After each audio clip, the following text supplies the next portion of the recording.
Hindik-hindik. Ayan. From that goes to white lady. Why not, di ba? Oh, good morning, Arn. Good morning. Ayan.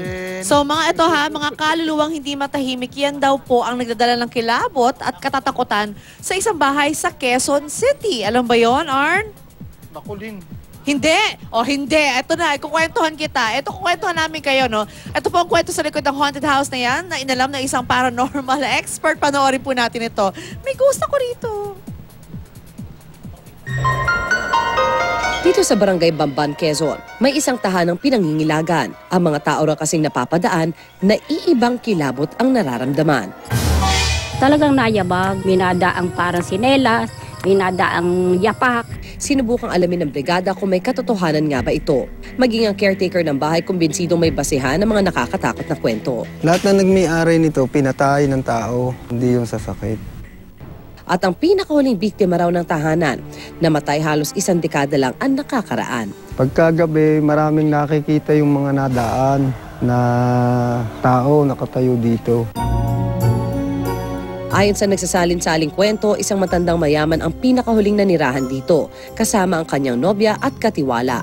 Ngunit hindi raw alam ng may-ari ng bahay, may namamagitan pala sa kanyang katiwala at nobya. Hanggang sa isang araw, natagpuan na lang ang matanda na dugoan at walang malay. Mula noon tila ang bahay hindi na matahimik. Sa pahintulot ng caretaker, susubukan namin pasukin ang bahay kasama ang ilang paranormal expert. Pagkapasok sa banyo, mabigat na pakiramdam ang bumungad kay Ed, isa sa aming mga kasama. Parang biglang may hangin. Oo, dito po parang may hangin. Okay, especially sa loob ng CR, mas malakas siya. Kasi, I sense na dito may nangyaring krimen dito. So, pwede tayong mag-validate sa mga tao after. Pinakapaulit-ulit lang yung ipinakikita yung senaryo kung paano siya pinatay. Nag-start sila dyan sa may sala. Parang nagkaroon sila ng salo-salo dito somewhere. I think dito.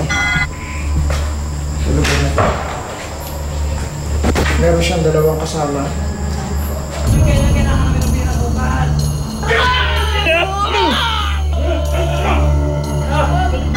May isang taong pumalo sa likod ng ulo niya. Actually, tapos tumakbo siya sa loob ng CR, hoping na nakakapagkulong siya para makaligtas. Pero inabot siya, nabuksan pa din.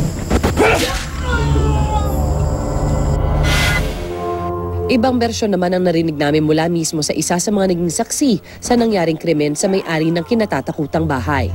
Pinalo sa may gawing batok, pagkatapos hindi naman po namatay. So sa Madrid side, palibasa hindi namatay, ginilitan nung kita kang maliit.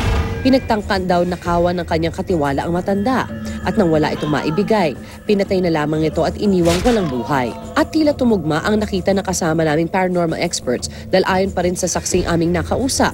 Sa banyo nga natagpuan ang walang buhay na matanda.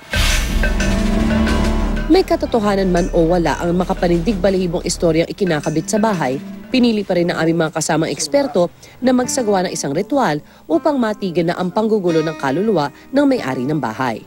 I-cleanse po natin yung lugar.